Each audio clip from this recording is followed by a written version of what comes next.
What's up, guys? It's Mikkel, and today we're talking about Tattooed Chef Stock. If you enjoyed this video, make sure you like it down below, comment what you thought, and subscribe to the channel for more stock market videos. Also, make sure you check out my channel for other companies I'm looking at to get a better idea of different companies you can invest in also. So let's jump right into it. And you guys know I had to make a video about Tattooed Chef because it has been blowing up on YouTube. FinancialEducation is invested in it, and so are a ton of other YouTubers that I even personally follow. One thing I want you guys to know is I do not own this company, so I think I'm a pretty neutral source of information on it, and I'm just going to be giving you my overview of the main points I see on this company. I don't have enough time to jump into all the specifics, but I want to hit on the most important stuff because I think this will really be the game changers for how this company goes forward. Just to start off, I would not recommend anyone makes this position as big as Jeremy does. I think that's insane. I think this is a decent company, but I think it's got to be spec, and I want to get into why, so let's jump right into it. First, we can see the company has done very well since it's SPAC. It's up 94%, $1.65 billion valuation. Revenue's increasing nicely. They did have a problem with quarter-over-quarter revenue this past quarter. We've got to see that change and see them being able to get revenue up quarter-over-quarter. I think a lot of these numbers are messed up because of the de-SPAC, so I just wanted to give you guys a brief showing of good revenue growth, market cap small. That's a benefit and a concern. We have to see how they execute. We do need to watch quarter over quarter because last quarter, for a growth stock, they decreased revenue, which is not good, but I think they do have some saving graces that also came out of that conference call, so we'll get into that. The first thing I noticed is their marketing does look very good. Their brands look solid. I think all this stuff looks good. From a packaging wise, I like how they show vegan, gluten-free right here. One thing I do want to notice is I watched a ton of reviews on this food. It obviously does not look nearly as good as it does on the box. Nothing does. It's not just them. But I think that's important to point out because almost every single review I watched was a lot of people investing in the stock, and they were still giving the food like 6.7, 7 out of 10. That means realistically it's probably more of a, I don't know, like 5 to 6 out of 10. So I think that's important to note. I think a lot of people are going to get this product when they first see it in the stores and try it out. I don't know how many people are coming back. We have to see. No one can predict that right now. But I think the branding is really good, so I want to give them credit for that. Another thing I want to make a point on is the fact that this is not going to be an extremely sticky business that I personally like to invest in. I like to invest in software companies and technology companies, and specifically technology companies with great software, because once you get on a software as a service model, then you really hook the customers and you have guaranteed revenue. It's a really great model and it keeps people stuck on the product. This, I feel like, is more like you go to the store, you see it, and you're like, oh, I have to try that. And then it's really from there, you have to love it to be like, I'm getting that next week. And if you don't love it, it might be like, oh, I can go without having that. So it's not a business model I personally would love to invest into. Not because of Tattooed Chef, it's just the food business in general. It's not somewhere I would want to put my money, but that doesn't mean it's a bad investment at all, and it could really do great. I just want to point that out. One of the big reasons is just because I like tech and I like great software, and that's not here, but they do have a great brand, which I think is important. We have to see how the actual food does go over, though, because the reviews weren't anything special. That's to be expected out of a frozen boxed food. I just have to put that out there. We're going to keep going. I think this is one of the best things they're doing. They're expanding in stores extremely fast.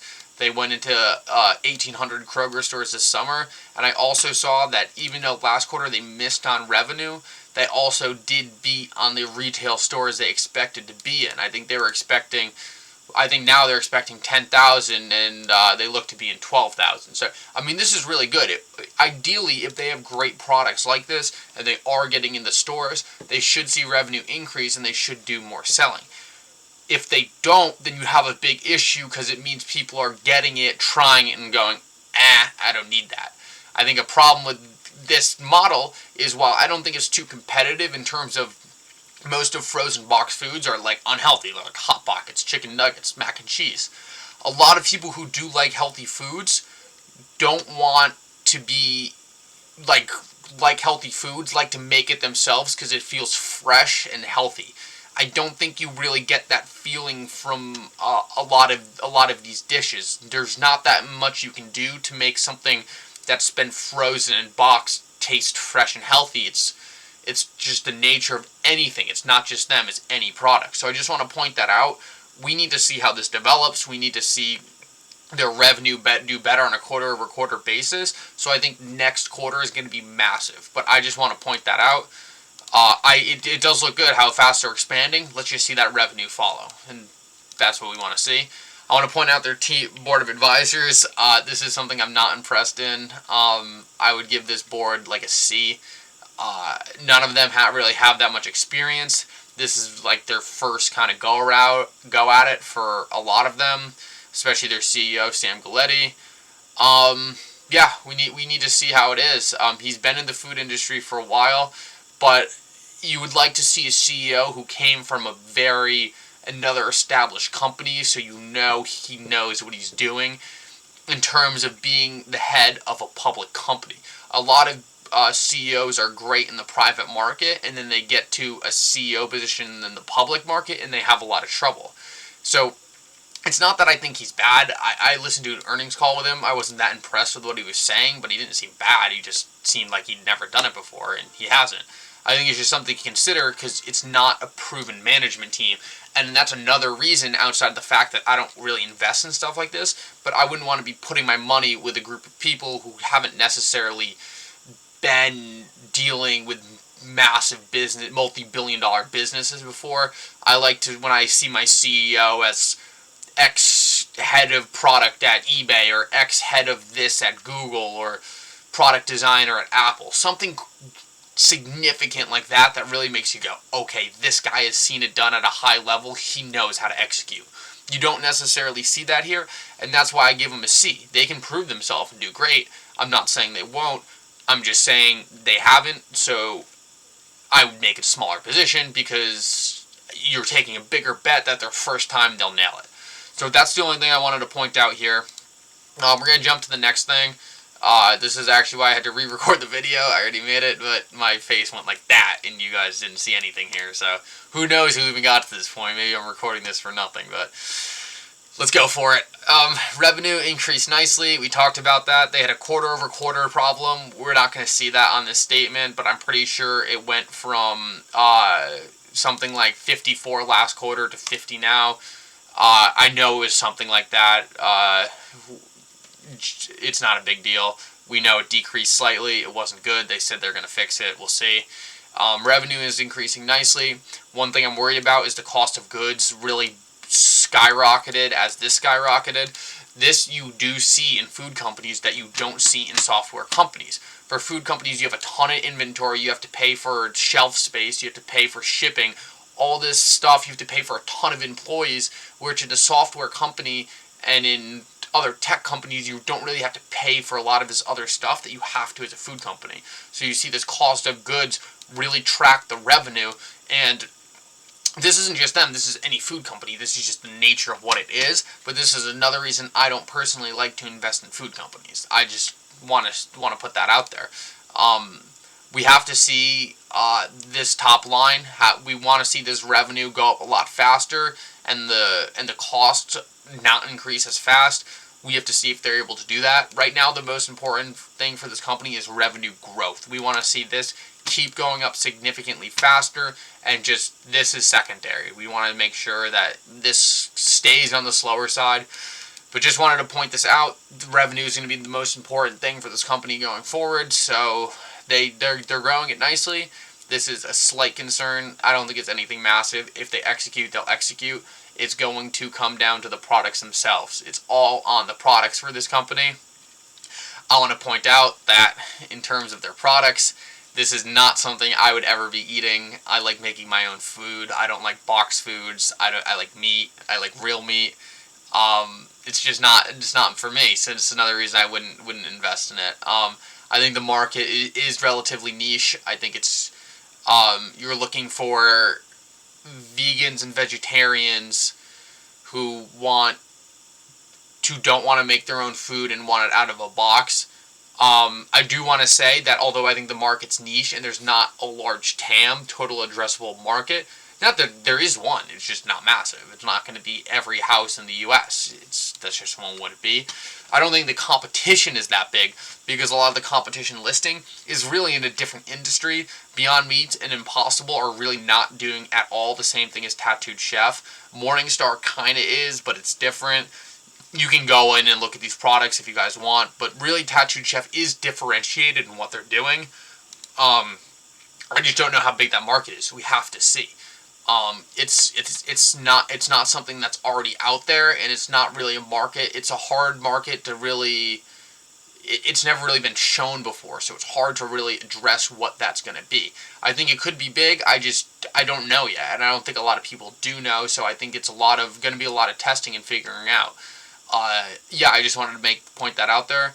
And the last thing I did want to jump into before I finish off with my final thoughts. Oh God, I hope I didn't close it. No, we got it here. The technicals. We're in this massive pennant right now. This is one of my favorite things to watch. We're watching this volatility start off massive and just slowly come down, up and down, and constricting between these lines. Eventually, it's going to have to break to the upside or the downside. I think it's going to be massive on this next quarter. I think, judging by where this is lining up, it looks like it's right about when their next earnings is going to come out. And if they don't have good revenue growth, this is coming down. If they impress on the revenue, which I hope they do, this is going to pop up and probably head towards new all-time highs. I think this is going to be a massive indicator for the stock going forward. Yeah, I just wanted to point that out. And if you guys, trading views free, so you guys should get this, draw it, and watch it. I love watching charts play out like this. I never change the lines. I just sit there and watch it bounce around. I drew these lines here the second it hit here. No, it was here actually. The second it drew here, I just drew these. I adjusted this one a little bit to hit here. I watched it fall through, thought it was game over, and it did the pop back up. You guys have to understand a lot of these are ranges, so this can happen. It's a general trend. It's not like, oh, this is invalidated. If this came down and stayed down here, it'd be invalidated. But for now, it's popped right back in and it's going forward. So guys, what are my final thoughts on Tattooed Chef? If you guys really like this company, I would say make it a spec position.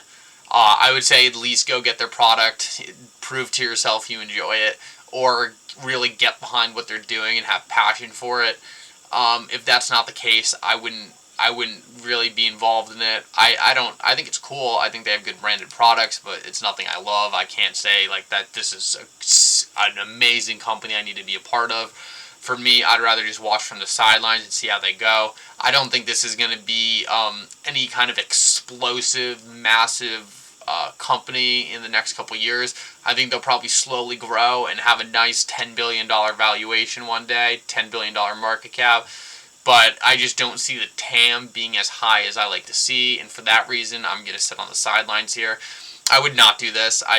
Don't make it your biggest position. I mean, there's so many easier bets in the stock market than Tattooed Chef. I mean, there's just not a lot of stickiness and overall dedication to this business model.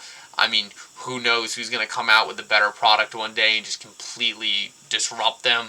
There's not going to be, I think the stockholders have more loyalty to this company than the customers actually do. I think the customers are probably like it, but I don't see any like love for the product. That we have to see. We have to see if they develop, how they develop, if they get better foods going forward, and ultimately, if they can keep their revenue going with the amount of stores they're going into. Next quarter is going to be critical. We cannot see another flat line in revenue. If that happens, I would be worried. Either you better get ready to load up on the stock or you better run for the hills. Anyway, guys, I hope you liked this video. I tried to make it pretty neutral. This isn't a company I own, so I think it's a pretty fair review. I hope you guys like it, and for now, Mickle out.